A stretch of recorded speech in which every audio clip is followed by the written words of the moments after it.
Okay, I got a question for you guys. Who has ever heard of the Drake Passage? Who's been across the Drake Passage? Anybody? There's a couple YPOers in here. We got a couple folks, okay? So for those that don't know, the Drake Passage is the most dangerous stretch of waterway in the world. It's from the southern tip of South America to Antarctica. It's about 750 miles where the Atlantic, the Pacific, and the Southern Oceans all converge. And a typical day in the Drake Passage looks a little something like this. Casual. It is widely considered the most dangerous stretch of ocean because 20,000 people have lost their lives in shipwrecks down there. And that's not just going back into like ancient seafaring times. Within the past 10, 15 years, there's actually a modern cruise ship that sunk in the Drake Passage. So naturally, I thought to myself, maybe I should go across the Drake Passage in this. A rowboat. Nobody has ever, believe it or not, crossed the Drake Passage fully human-powered in a rowboat. And so in 2019, me and a team of others, we attempted to be the first people to ever complete this crossing. This is our boat. We called it Ohana. It's 28 feet long, shorter than this stage. It's 3 feet wide and about, as you can see, about a foot or so off the ground, completely open hull. There's actually 6 of us on this boat. The only way we could keep the boat going in 30, 40-foot swells is to have everyone always rowing. So it's 90 minutes on, 90 minutes off, and we're 3-man shifts switching out with each other. I'm sharing this tiny little stern cabin with this big Icelandic guy named Fionn Paul, and the other 2 are swapping out in a slightly larger cabin. This is what it looks like inside. Basically, no windows, claustrophobic. It's about the size of a trunk of a Honda Civic or something like that. I'm curled inside there, and that's when I got to eat, I got to sleep. They're smashed in there. So we plan for this, we train for this, we set off on this adventure, and we start rowing. This is us rowing in the first couple of days. It's starting to get a little bit shaky, a little bit rocky. About 36 hours in, while I'm in the hold during my rest period, all of a sudden, seasickness. Throw up all inside of the cabin. Now you can only imagine what Fionn Paul thought when he had to switch back in with me into that space. But he's Icelandic, and he brought this like dried fish that he was eating the entire time. So between dried fish or my throw up, we're in this tiny little hold. It is getting pretty grim. But that was not even close to the worst of it. Then the Drake Passage decides to show us its actual fury. We start seeing massive swells, 30-foot, 40-foot swells start crashing over the tip of our boat. 30, 40-mile-per-hour headwinds against us. And before we know it, we cannot row our boat any further. Meaning, we're going to get blown drastically off course. It doesn't matter how hard we row.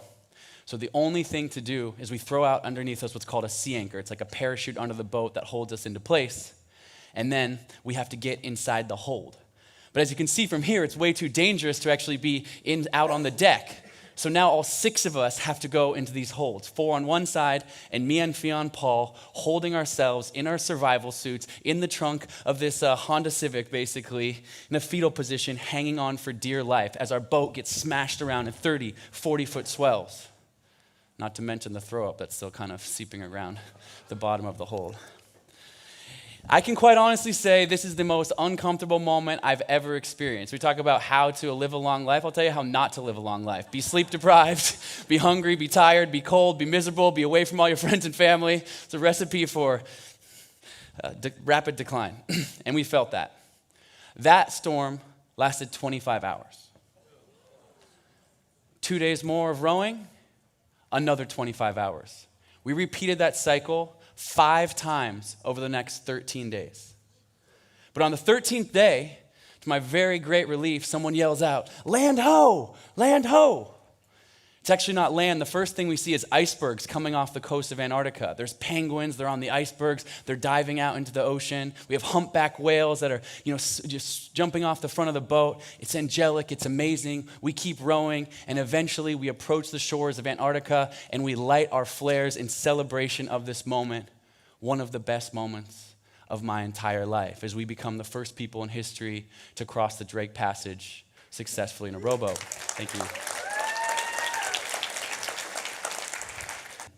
One thing I didn't share with you before is this is a photo of me just 3 months before I departed for the Drake Passage. Before I set out on this journey, I actually had never rowed a boat anywhere in my life. This is me just 3 months before leaving. I actually signed a 7-figure deal with Discovery to film a documentary. If you want to watch it, it's called The Impossible Row. And I said to them after I signed the dotted line, the check cleared, I said, hey, just one thing. I've actually never rowed a boat anywhere before. Casual. And we know this feeling, right? We beat up on ourselves in our own minds. I'm not strong, I'm not capable, I'm not smart, I'm not athletic. We say the things that we are not. This is a highly successful room, but I don't think anyone is impervious to this negative self-talk. How about I'm not a rower? That was a fact in that moment before I took that first. But the second I took that first, even the one that I fell into the water on my first stroke, there's only one word that changes this. I'm not a rower yet, right? We all know about growth mindset, that belief in something bigger, so we'll move through this one quickly. But I fundamentally believe this. The second principle of the Go Beyond method, be your not. Be your not. Embrace that. Take that first stroke. Go in the direction you want to go. Embrace that as part of your identity on the first day. You don't have to be an expert until you say, I'm this. I want to be an author, write a paragraph. I'm an author, I'm a writer.